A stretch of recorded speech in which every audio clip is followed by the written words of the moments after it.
Hello my bunnies, welcome back. So welcome to day one of my Valentine's Day theme week where I'm uploading a Valentine's Day recipe every day from Monday to Friday. So today we're making pink Kraft Dinner. So this isn't sponsored, but I saw some ads saying that Kraft Dinner was going to be like giving away 10 pink versions and they're going to be actually sweet, and I thought that was interesting and disgusting. So I thought I'd show you guys how to make it but not sweet. So like it's actually Kraft Dinner but it's pink and there's no food coloring involved. So let's get started. So first you're going to get a beet and pop it into a pot and cover it with cold water, and then just boil it until it is soft enough to be pierced with a knife.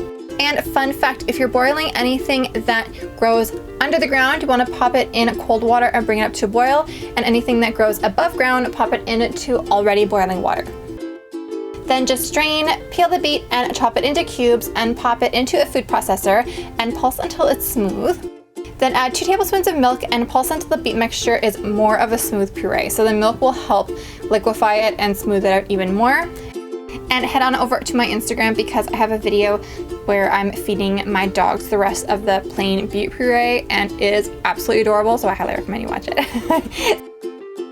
Then just spoon it into a bowl and set it aside. Next, we're going to be grabbing our Kraft Dinner. I'm using white cheddar Kraft Dinner because that will allow the pink color to be the most vibrant and true pink.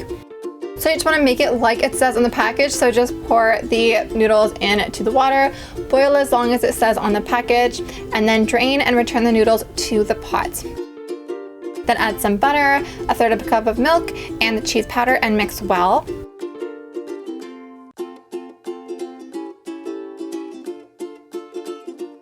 And then just add 1 spoonful of beet puree and stir until it's fully combined. Now you can add more if you like, but I found that 1 spoonful was plenty to get the shade of pink that I like.